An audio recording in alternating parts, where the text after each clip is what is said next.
Allez, on y va.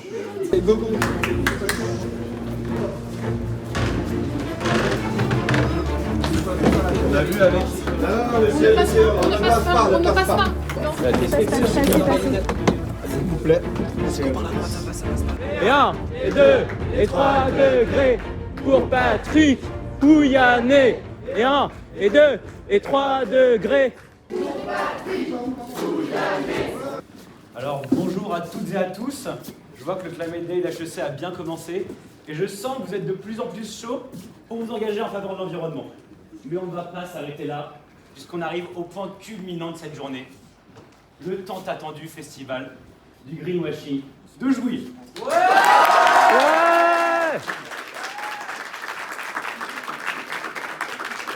Bonjour à tous. Donc, à travers cette cérémonie, nous avons voulu récompenser l'entreprise qui a pris les engagements climatiques les plus superficiels et qui a tenu les discours les plus déconnectés de son activité réelle. Donc sans plus attendre, je laisse à Augustin le soin de présenter nos 4 nominés qui espèrent tous repartir avec le greenwashing d'or. Augustin,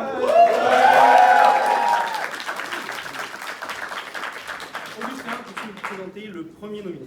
Alors oui, Quentin, notre tout premier nominé, nous vient tout droit des Pays-Bas.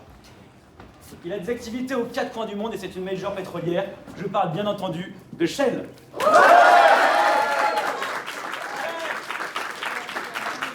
Cette magnifique entreprise est, tenez-vous bien, la 7e entreprise la plus émettrice de CO2 depuis 1965.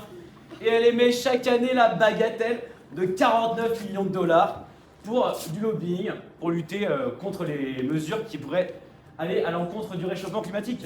Bravo, bravo, bravo.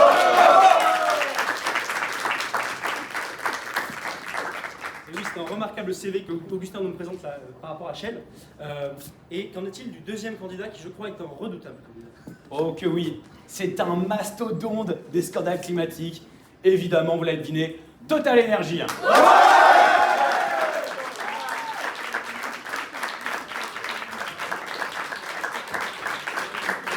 Alors, certains diront qu'il est inutile de rappeler ces faits d'armes, tant ils sont rentrés dans l'histoire et la mémoire collective, mais permettez-moi de tout de même vous rappeler que c'est un pionnier dans la fabrique du mensonge, au même titre que Shell d'ailleurs. Et nous souhaitons saluer l'esprit précurseur et l'efficacité de cette stratégie. Mais, loin de se reposer sur ses lauriers, Total Energy continue de briller avec ses nouvelles infrastructures fossiles, à l'encontre des recommandations du GIEC et de l'AIE. Mais bon, pourquoi écouter l'avis de scientifiques de 195 pays, me direz-vous, quand on est le roi incontesté des activités climaticides? Et oui, Total parvient à condamner l'habitabilité même de notre planète tout en nous faisant miroiter ses investissements dans les énergies renouvelables. C'est remarquable. Prodigieux. Quel est le troisième nominé? Le nominé est la Société Générale.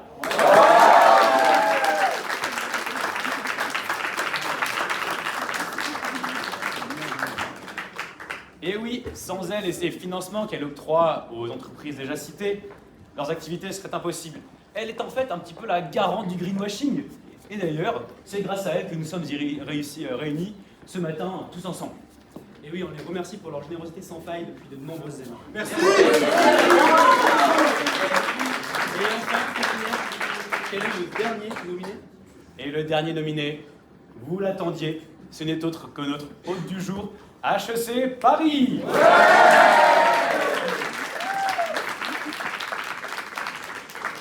Nous expliquer comment sauver la planète en invitant Shell, Total Energy ou la Société Générale, il faut dire qu'il fallait oser. D'autant plus quand on sait que l'impact est au cœur de sa stratégie. C'est vrai qu'écouter à la fois les financeurs et les opérateurs des activités climaticides, bravo! Quelle chance pour les étudiants et les étudiantes de cette noble institution! Réunir toute la famille n'était pas facile à l'heure des consensus scientifiques, mais vraiment, quel bonheur! Nous avons donc choisi de mettre HEC car nous pensons qu'elle avait toute sa place aux côtés des autres nominés. Et oui, HEC a réalisé ici un tour de force remarquable.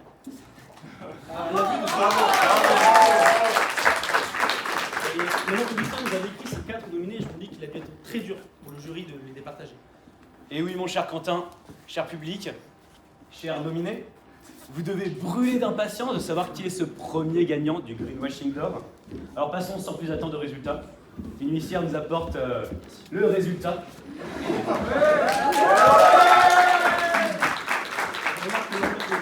Allez, valide. Augustin, tu peux désormais procéder à l'annonce du résultat final. Le suspense est à son paroxysme. Et c'est bien Total Energy!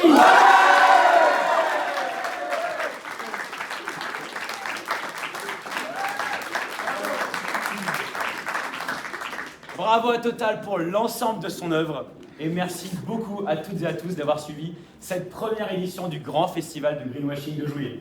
Voilà, on espère que cette première édition sera aussi la dernière.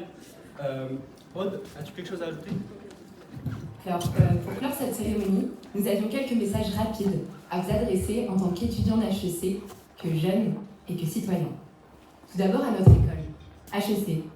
Nous pensons qu'il est temps de faire la lumière sur les financements reçus par HEC de la part d'entreprises et de pays qui prospèrent sur les énergies fossiles. Combien ont payé Shell, la Société Générale et autres pour être présents aujourd'hui?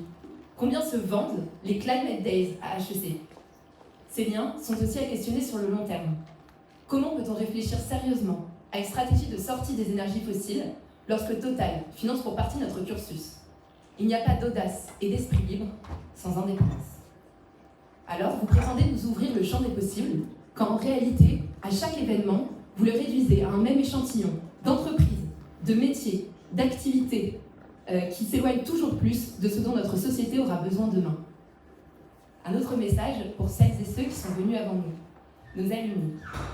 Si votre passage vous a laissé un peu de curiosité et de l'exigence qui vous animait, alors osez consulter les rapports du GIEC et vous interroger sur votre contribution réelle, aujourd'hui.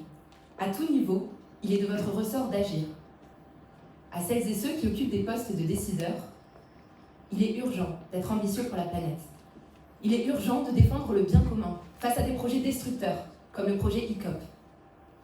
À Total, Shell et tous nos autres nominés de ce matin, tant que vous n'assumerez pas vos responsabilités réelles dans le changement climatique, nous serons là, à chaque fois que vous vous rendrez à HEC.